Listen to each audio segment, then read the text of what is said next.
Good morning. Today is Sunday, the 4th of Shivat, February 2nd, and we're on page 94 in the Chayenu. The flow. Every single Jew, no matter their level, has a divine spark within. It's only for that someone who sins, their spark is concealed and exiled, and only surfacing when their faith is challenged. So even the lowliest of Jews that don't follow, or better yet, they know better, but they're not keeping up to what they're supposed to be doing. And especially what we call the Vite, the people that just, they don't know any better. I shouldn't call them Vite. People that maybe grew up in Soviet Russia, there was no Yiddishkeit allowed. They don't even know how to ask. Thank you, Steve Cobbs. They don't even know how to ask. They're sitting at, no, how about this one? You have 4 people sitting at the Seder table. How about the 5th son who's not even at the Seder table? The Rebbe always talks about the 5th son. Everyone goes, what do you mean? There's no 5th son. He goes, that's because he's not even at the Seder table. So that's what we're talking about. Okay.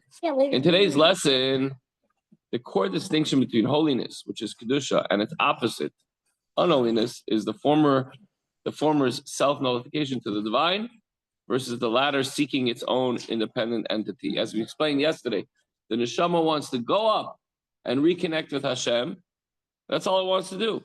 The physical body wants to stay down here and do things that bring it pleasure and enjoyment and self-serving. So the innate love is termed hidden because it is covered by the foolishness of the animal-like soul. Interestingly, we're coming up in less than a week's time on Yud Shvat, and the whole mimer is based on the verse that a person doesn't come to sin unless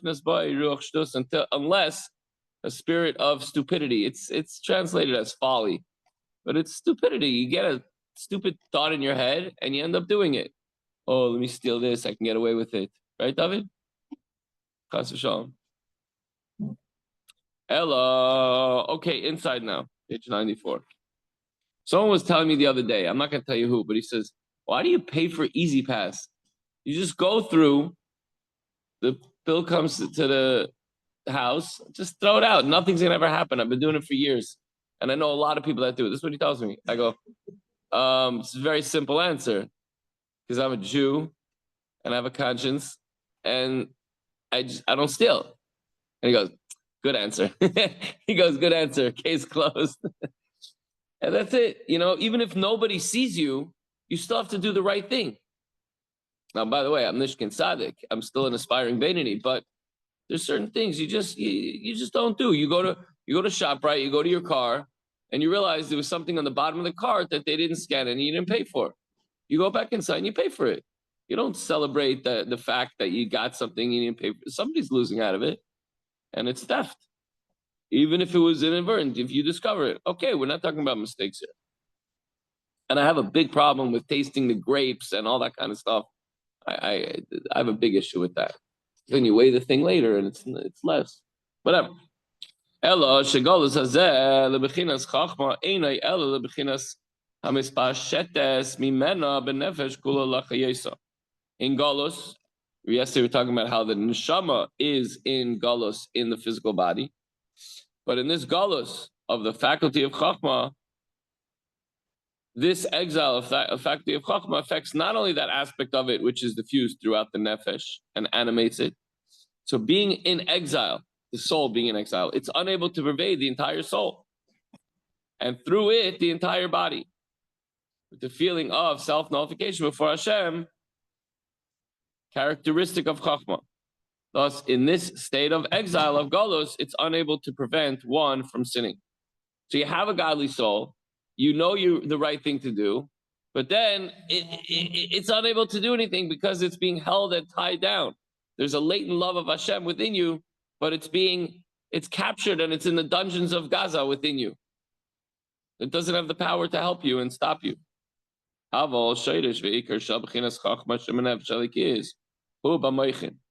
the root and core of the chachma in the divine soul is in the brain and does not enclose itself in sackcloth of the klipa in the left part of the heart. In a true state of galus, meaning that it will be powerless to prevent one from sinning. The truth is that we do have the power, And we have to exercise that power. Let's figure out how. Where do we see that term? In the Megillah, in other places as well, but that's what comes to mind. The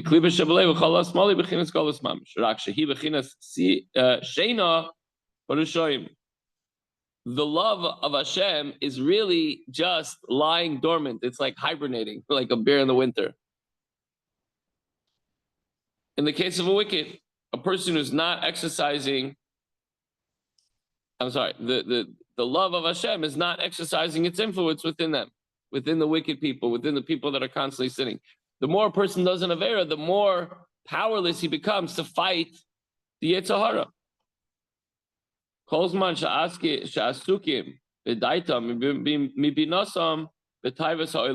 As long as their knowledge and understanding are preoccupied with mundane pleasures, they're subjugating their neshama and giving it, taking away its power. Now it can't help you when you need it. And it's a kind of a catch-22 because, so if you don't sin, then it'll have the power. But if you do, if you sin, then it's not going to be able to help you. But that's when you need the help the most, after you sinned. So it's not fair. Okay. So the soul faculty of knowledge, das, and understanding, bina, are lower than the chachma. The level of chachma is prevented from acting upon the averis, the desires of a person, as long as they're immersed in mundane pleasures. Thus, chachma of the divine soul is dormant. It's not dead. It's not completely out of the picture, but it's dormant. It's hibernating. It's in a coma. It has lost none of its potency, only its ability to exercise. It's tied down. Just as one sleeps, he retains full possession of his faculties, although he cannot use them. When you sleep, can you write a nice letter? No, because you're sleeping. But you have the ability to do it. You just got to wake up and do it. So that's what's happening to the love of Hashem and the godly soul when a person's sinning. He's put into this sleep-like state, and then he becomes powerless. However,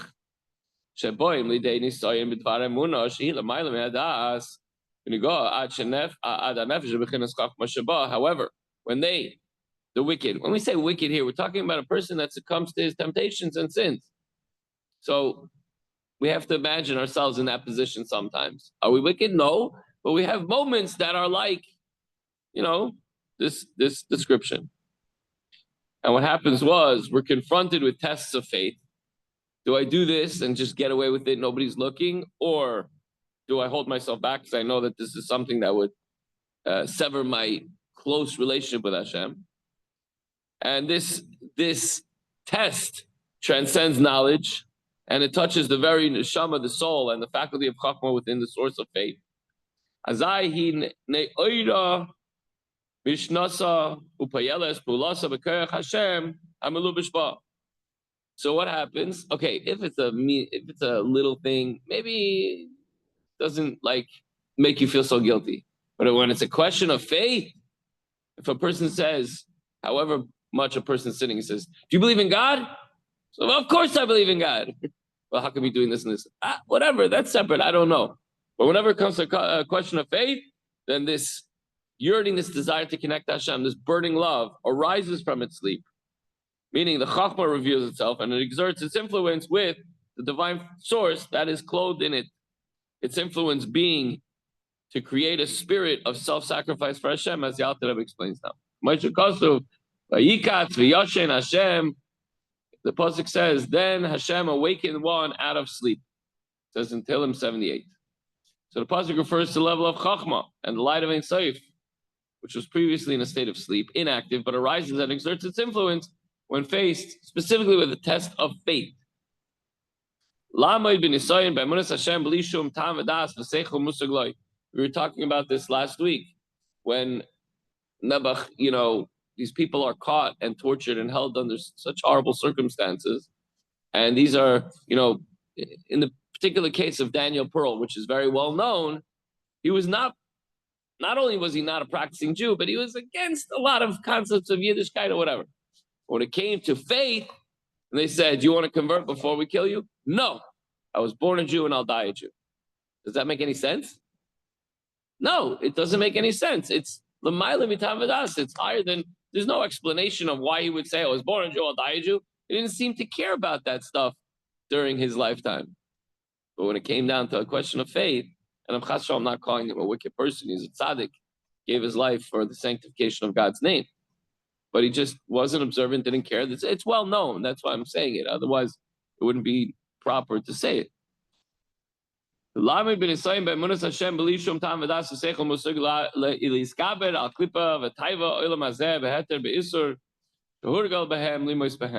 now, we're not just talking about a test of faith. Now let's talk about the challenge to overcome the desires of worldly pleasures, both permitted and forbidden, which he was accustomed to indulge and even to despise them. So not only to stop doing them, but to say, well, I would never be a part of that. Meaning in this state of readiness, that he's ready to give his life for Hashem, the sinner not only becomes overcome with his desire for worldly pleasures, but he loses the desire for worldly pleasures.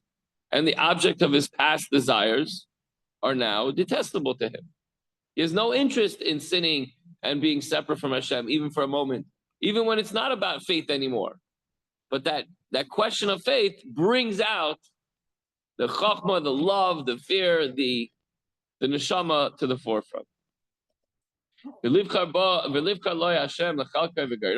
choose Hashem as his portion and his lot. And now he's prepared to offer his soul to Hashem for the sanctification of God's name. Although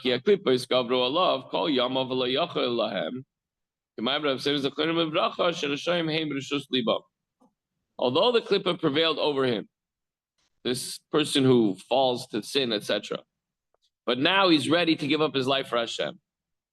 All his life, he was powerless against these sins. As the rabbis have taught, that the wicked are under the control of their heart, meaning their animal soul of the klippa situated in the left side of their heart. Nevertheless, the minute he was challenged with his fundamental faith in God, are you Jew? Do you believe in God? Of course. It's the question. What happened then? The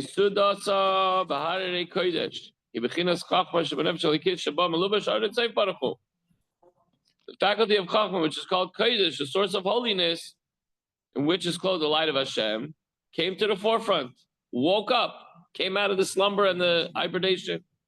And they call klippas betelim uvatalim v'hayu kloi hayu mamish l'fnei Hashem. All the klippas, all his desires, all his addictions, all his trauma, anything that was holding him back, and the guilt and the feelings of like, I'll do this, I'll get away with this, it doesn't make a difference. Nobody's watching me. They all vanish as if they've never been in the presence of Hashem. That's what serious nefesh will wake a guy up. When somebody challenges your faith. You've seen it many times. You see even today, like somebody's going to college and they're not observant and they don't really care and they're not necessarily conducting upstanding lives. And then suddenly there's a pro-Palestinian rally outside and they're screaming, death to whatever, and you Jews this and that and the other. And suddenly it's like, excuse me? Suddenly that Yiddish neshama just jumps out and you're ready to stand and defend the Jews. And now, where's the rabbi? I want to put on tefillin today. How'd that happen? When it's a question of faith, it brings everything out and all the klippa just gets sidelined, gets checked in hockey terms, right? Boom. Or gets destroyed like the Eagles destroyed. What was that team? Like the Commanders. All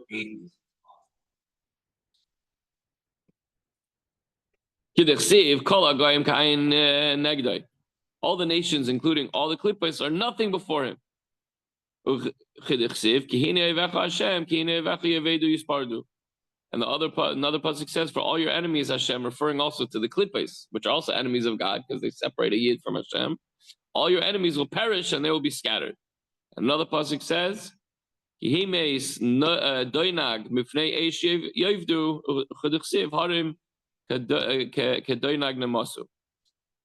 as wax melts before fire, so the wicked perish, and the hills, referring to the klippas, which are compared to hills by reason of their haughty nature, melt like wax. So these psukim illustrate how klippa vanishes before God found in Chachma of the divine soul when it reveals itself. Talmud goes on to explain how this hidden love also comprises the fear of Hashem. So here we have the love comes to the fore, but now we have the fear of Hashem, which is necessary in observing the prohibitive commandments. Here we have, I'm ready to put on tefillin right after a guy says, touches his faith. You're Jewish, you this, why do you want to be Jewish? Excuse me? Give me that tefillin. So that's the love. What about the fear? By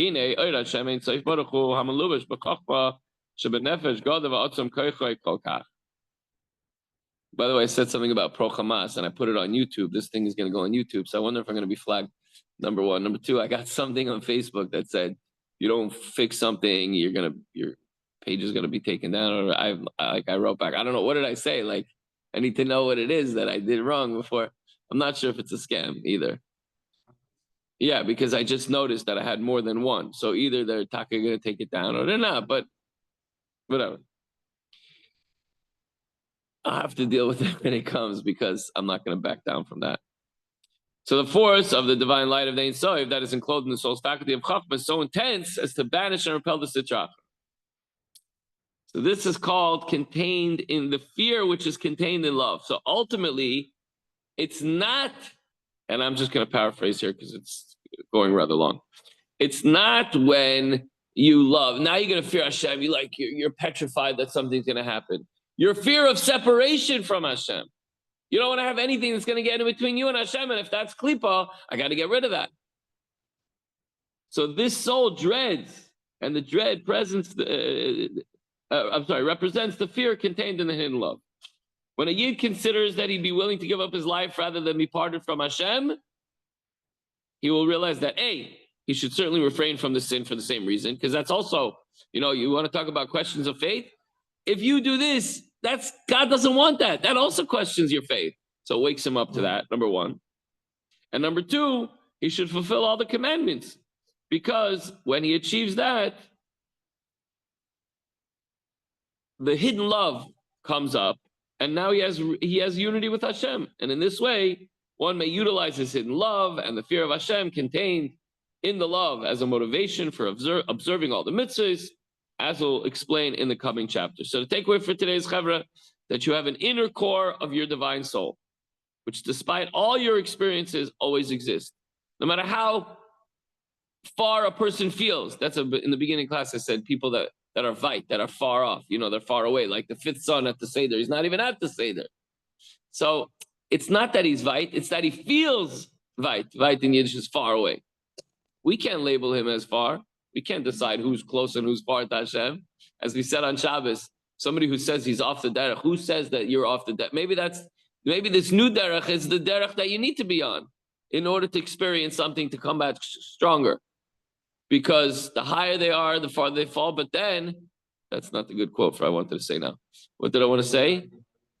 No, what I wanted to say was, you need to go, you need the L'tzarech Aliyah.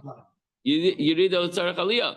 If you want to, Steve, you want to jump, what about hoops, basketball? No, it's not on the radar.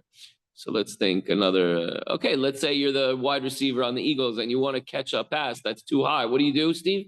You have to get your knees down in order to spring up higher. So anytime you want to go higher, sometimes you got to dip down. Maybe not always, but you got to get down. You need the L'tzarech Aliyah. The neshama comes down into this world to have a greater ascent later. So if a person is quote unquote off the derech, no, maybe he's on the derech so that he can reach a much higher level. This is what Adam Arishan, not to go way off on a tangent, this is what Adam Arishan had in mind when he ate from the tree of knowledge. It's a complicated sugya. But the idea is, you would see somebody who's off from their own perspective, they feel like they're off. But really, maybe that'll bring them even to a higher level later. Make that core your guiding force. We all have that neshama, that burning fire and flame of love of Hashem and fear of Hashem. The fear is not fear of punishment. The fear is, God forbid, fear of separation from Hashem. You would never want to hurt Hashem. You would never want to insult or embarrass your dad. You would never want to insult or embarrass a good friend. How would you want to insult and embarrass God and create a separation? You have a good friend, and you know if you say this or do this, it's gonna create a separation where now he's gonna be uncomfortable around you. He's not gonna want to talk to you. And not that God feels separate in any way, but if you don't fulfill what he wants, he's our Father in heaven. He's expecting something out of you. So we have that ability to do it. We shouldn't never be tested with the Mesiras Nefesh that we see our brothers and sisters coming out of Gaza were tested tremendously. And we see that they came out stronger than ever. And Mitzvah Hashem, all the hostages will be released. And all the Yidden will be released from the Golos. And Mitzvah Hashem will celebrate with Mashiach Tzidkenu. And that should be right now. Amen. Have a good day, guys.